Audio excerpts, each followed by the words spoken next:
They said Emmett Briggs could read a horse the way a preacher reads scripture, patient, certain, and like the answer had always been there.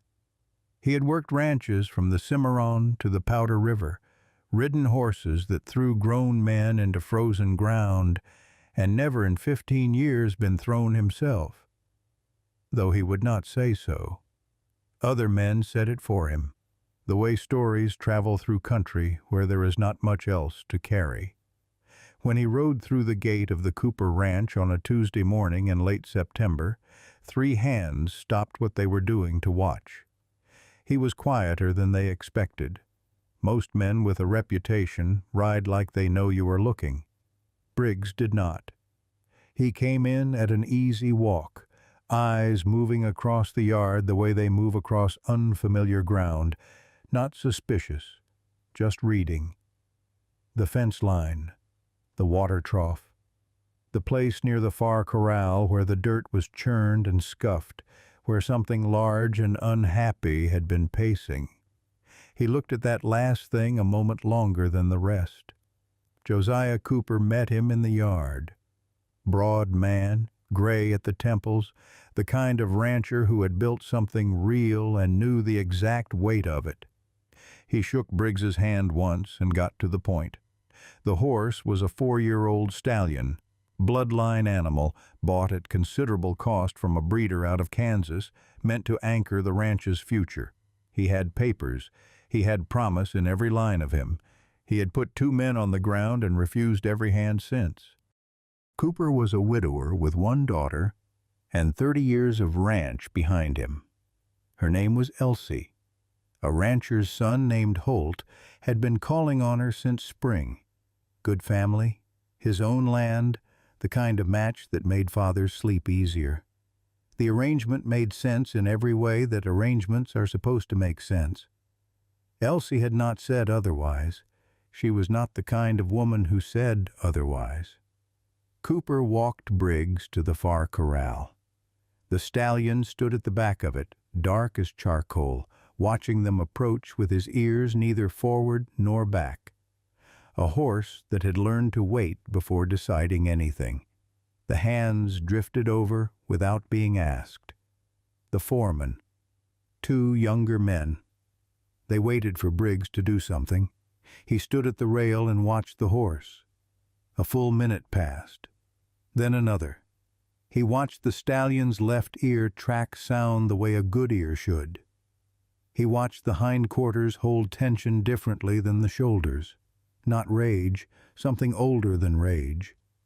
He watched the way the animal breathed and the way it would not look directly at the fence post nearest the gate. He turned to Cooper. Who handled him first, after he arrived? The foreman started to answer. Cooper raised a hand. Then a voice came from behind them.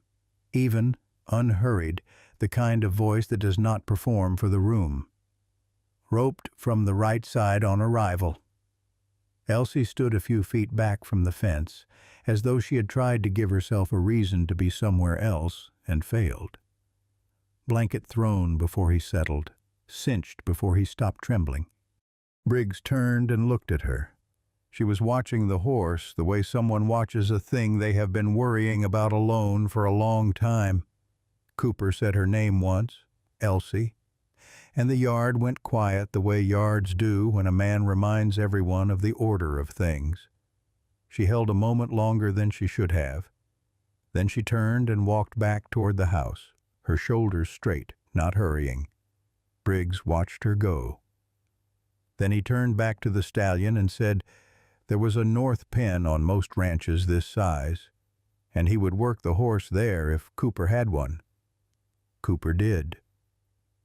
They moved the horse that afternoon, and Briggs did not ask whose idea the South Corral had been, because he already knew nobody had thought to ask her. He started before sunrise, not because anyone asked him to, because that was when the yard was empty, and the light was thin, and a horse that had been mishandled would sometimes stand easier when there was nothing around it that felt like an audience. He brought nothing into the north pen the first morning. No rope, no saddle blanket, No bridle, just empty hands and the center of the pen and the stallion deciding what to do about him. The stallion decided to stay at the far end and watch. He did this for 3 mornings. Stood, moved slowly when he moved. Left when the horse's breathing told him it was enough.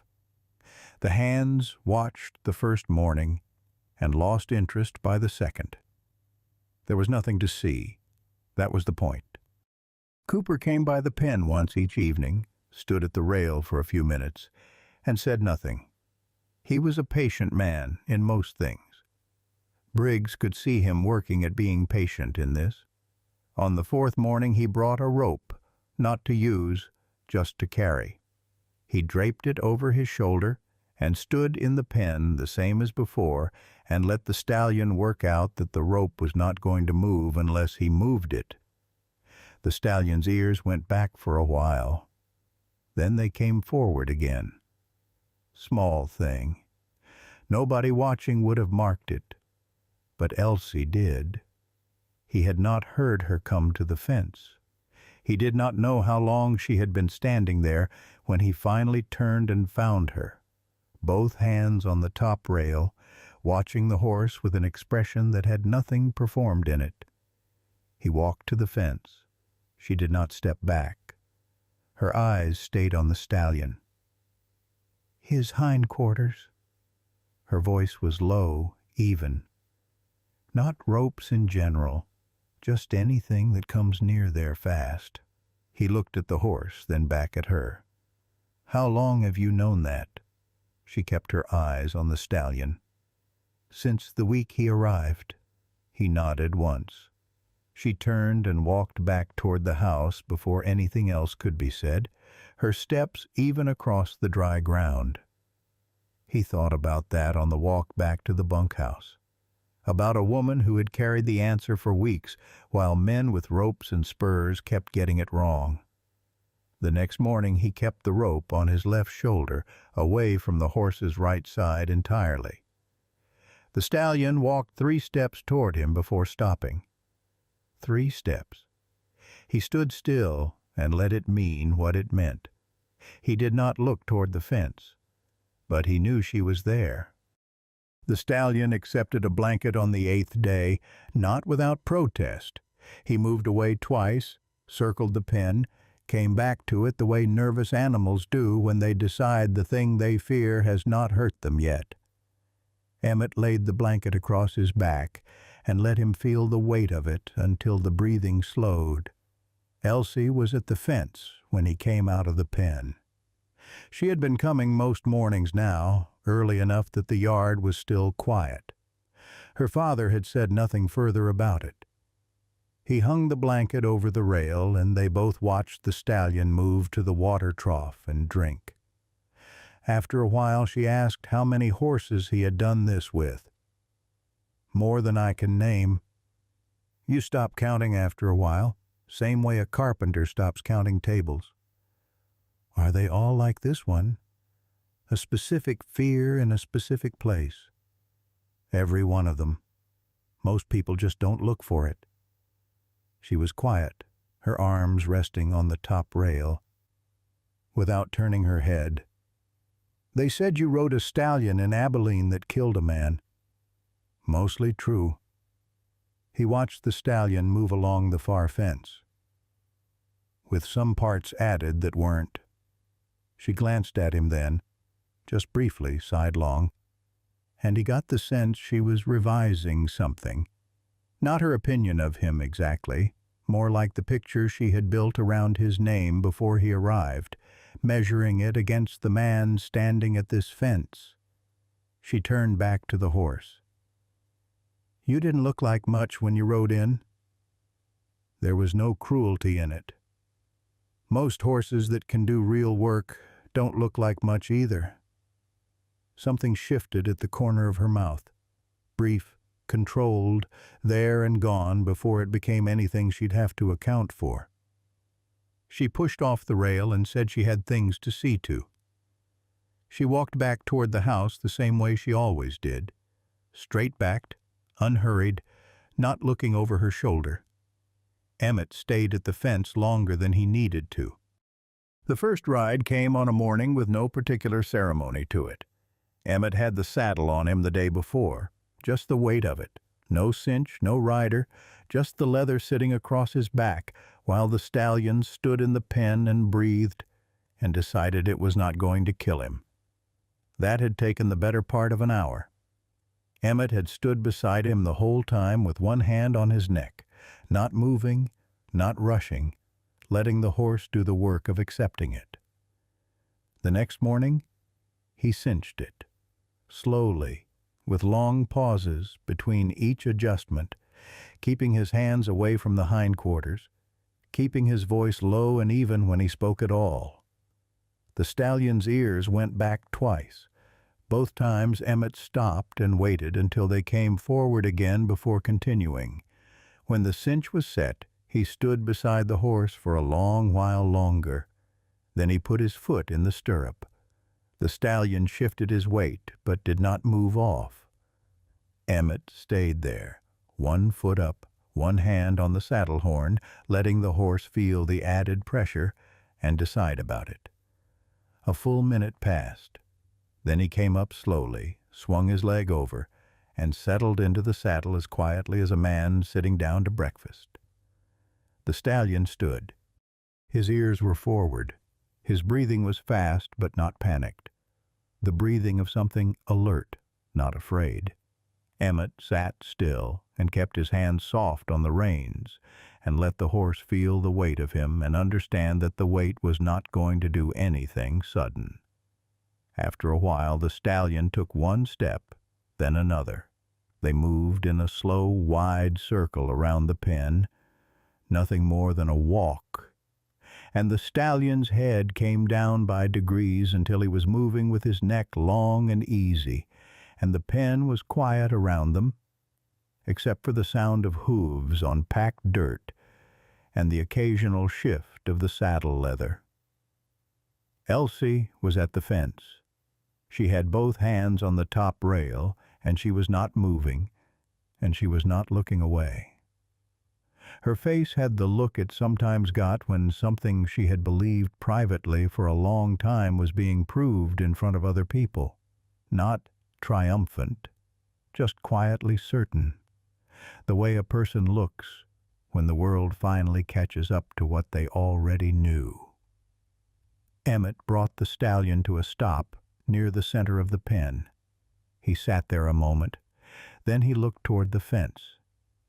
Their eyes met across the pen, and neither of them said anything, and neither of them needed to.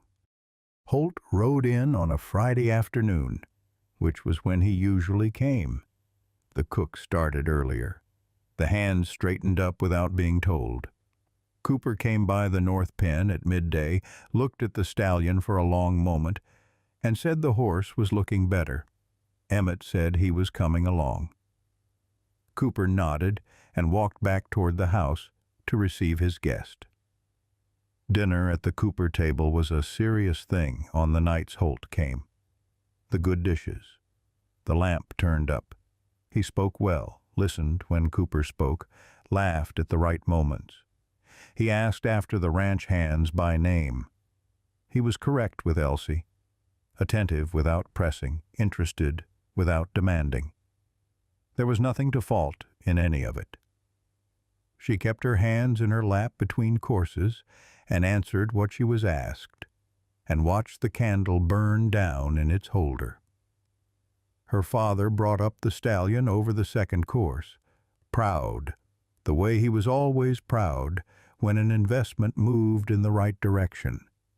Holt nodded along, cutting his meat. "He's a fine animal, good lines on him."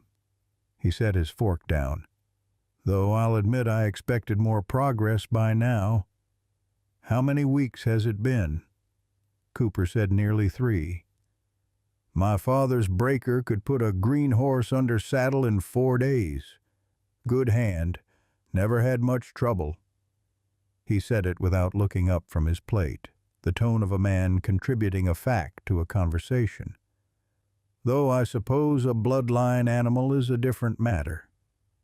Cooper turned his glass in his hand. Briggs knows what he's doing. I'm sure he does. Holt picked up his fork. Just an observation. Elsie moved a piece of potato from one side of her plate to the other. After dinner, their voices carried through the window from the porch, low and comfortable, the sound of two men who understood each other's arithmetic. Elsie washed the good dishes herself, slowly, listening to the water run over her hands in the dark kitchen. That evening Elsie came to the fence later than usual, her collar turned up against the chill. "My father is pleased with how the visit went." Emmett waited. "Holt thinks the stallion just needs a firm hand. That patience is fine up to a point, but eventually the horse has to understand who's in charge." "What do you think?" Emmett said.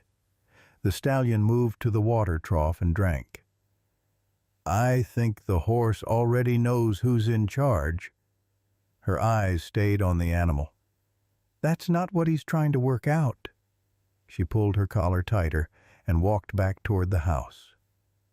Emmett latched the pen gate and stood in the cooling dark. The horse knew who was in charge. What he was working out was whether the man in charge was worth trusting. Emmett thought that was a reasonable thing to need to know.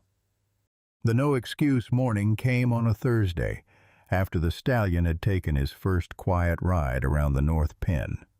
Not finished, not proven under open sky, but willing now, which was the first thing that mattered.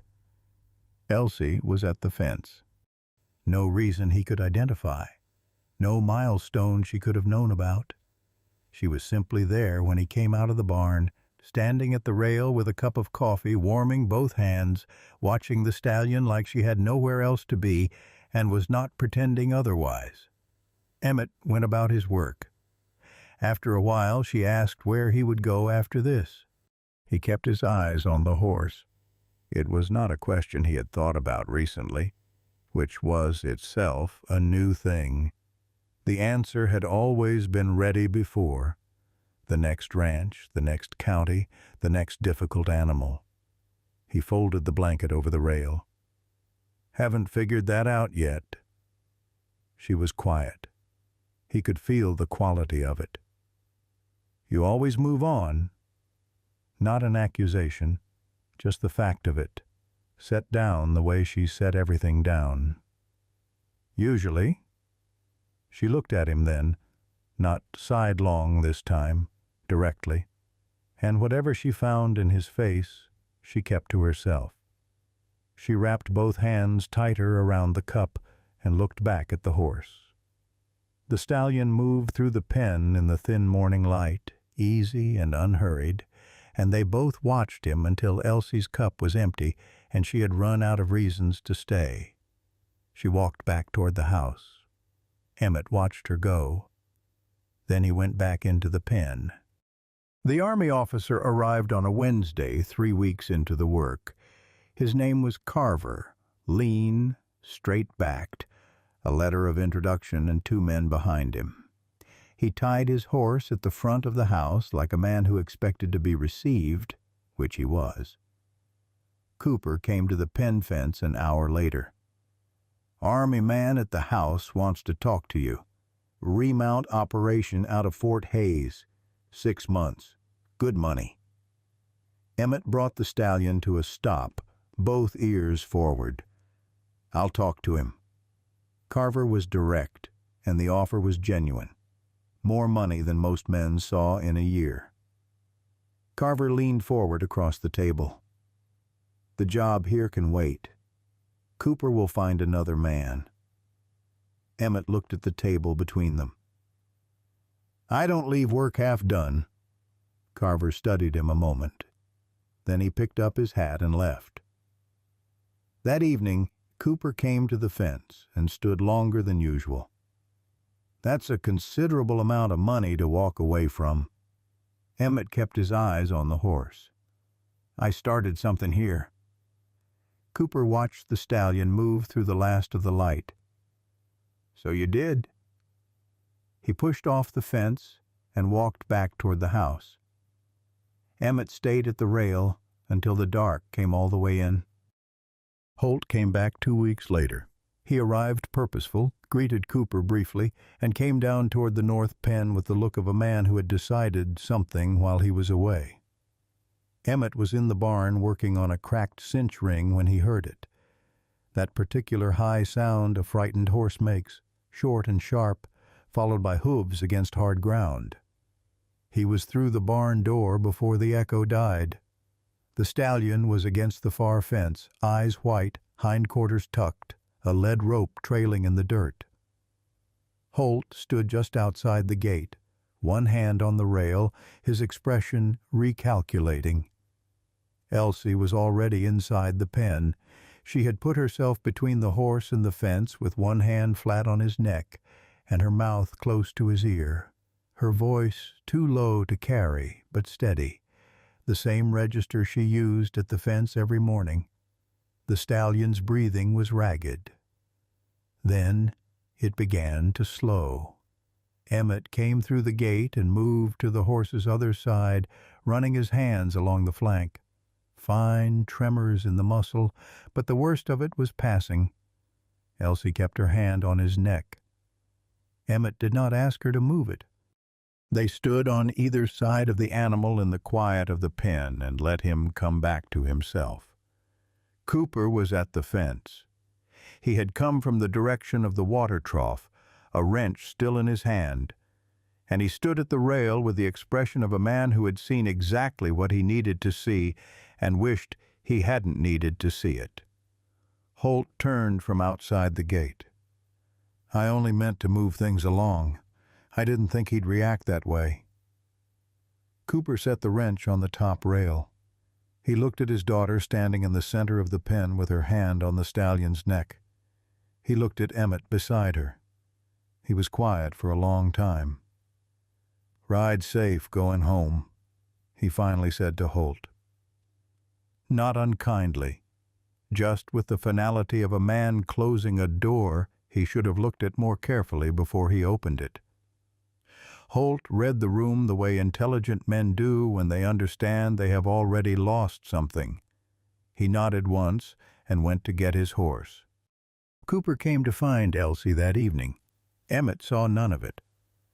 But the next morning Elsie came to the fence with something different in the way she stood, not lighter exactly, more like a woman who had set something down after carrying it a long way. She watched the stallion for a while without speaking. Then she said her father had told her the previous evening that he would not be pressing the match with Holt, that he had been more interested in what it looked like than in what it was, that he was sorry it had taken him this long to say so.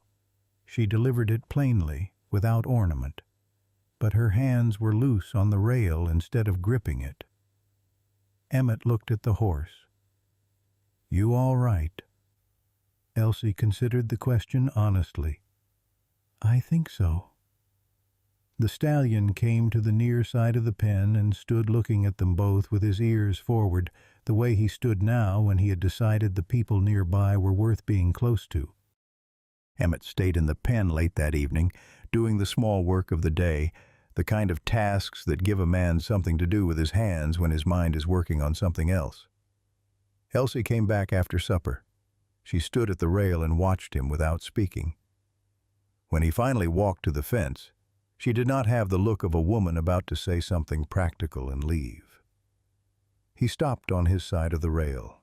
He looked at her straight shoulders, the way she stood like a woman braced for the order of things to reassert itself. "I've moved on from every place I've ever worked." He let that sit a moment.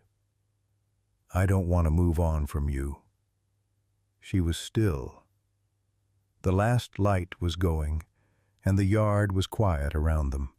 Then she reached across the top rail and took his hand in both of hers, and held it the way you hold something you have been waiting a long time to hold, careful, certain, without any performance in it at all. The stallion moved easy in the pen behind him. Somewhere across the yard a lamp came on in the house. Cooper came to the north pen the next morning before the ranch was fully awake. Emmett was already there. The stallion stood quiet at the center of the pen, watching them both with his ears forward. Cooper looked at the horse for a long moment. She was right about the South Corral. First week he was here. I didn't listen. Emmett said nothing. Been a long time since somebody on this ranch knew horses the way she does. Been a long time since I let her show it. He looked at the stallion in the morning light. Then he looked at Emmett with the eyes of a man who had been wrong about something and was done being wrong about it. You'd stay on. Emmett met his eyes. Yes. Cooper turned and looked at the fence his daughter had stood at every morning for 3 weeks, and then at the east pasture beyond, pale and wide in the early light. Build on the east side. Ground's better there. He walked back toward the house. They were married in November. The stallion was in the east pasture by then, doing what he had been bought to do, not broken, not conquered, just settled into the life that had been patient enough to wait for him. The second house went up through the winter on the east ground, plain and well made, finished by early spring. By the time the first real warmth came, Elsie was carrying their child, moving through her days the way she had always moved, unhurried, straight-backed, certain of the ground beneath her feet. Some mornings Cooper sat on his porch and watched the east pasture, where the stallion moved through the pale early light along the fence line, easy and steady, belonging to the place the way good animals eventually do. Across the yard, smoke rose from the chimney of the second house. The ranch went on,